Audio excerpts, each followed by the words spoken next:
There's a woman I know and really admire named Sarah Kritikos. Sarah was born with numerous life-threatening health problems as well as several continuing developmental challenges. Sarah has had a tough life. She's been in and out of hospitals at least 30 times that I know of.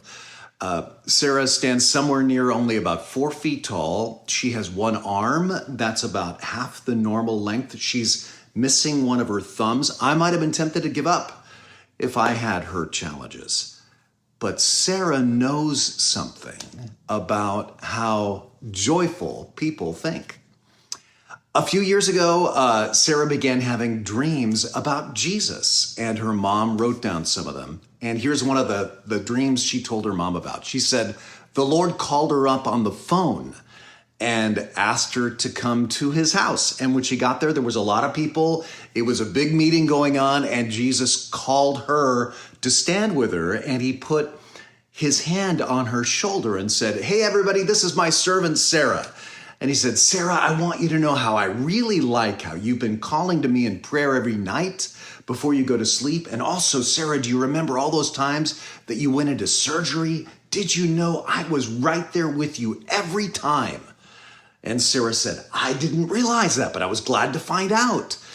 And then she woke up. Wouldn't you love to have dreams like that about Jesus? That tells me something about Sarah. She thinks about Jesus a lot. And here's my favorite story about Sarah. A construction worker sent me an email one day about Sarah. He said, hi, my name's Ron. I met Sarah only for a moment, but the impact was like a thunderclap. He said, I was part of a volunteer work crew up at Mission Springs camp. He said, we sat down on the deck to rest, and Sarah Kritikos walked by and said, can I ask you guys a question? And we replied, sure. And Sarah said, what do you think is the most beautiful part of God? He said, I'd never thought of that before. What is the most beautiful part of God?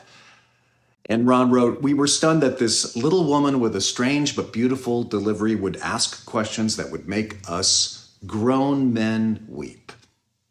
He writes, through my experience with Sarah, I had a conversation with God that day. In fact, he writes, this was my very first experience like that. And he concludes his email, Sarah truly is an instrument of God. Sarah Kritikos, to me, personifies the Bible verse we've been studying since the beginning of the year, Philippians 4:8. Finally, brothers and sisters, whatever is true, whatever is noble, whatever is right, whatever is pure, whatever is lovely, whatever is admirable, if anything is excellent or praiseworthy, think about such things. You know, Sarah could think thoughts of self-pity or despair, but Sarah chooses to think about whatever is lovely, including, what do you think is the most beautiful part of God? I love that question. Think about that. Let's live and think like Sarah today.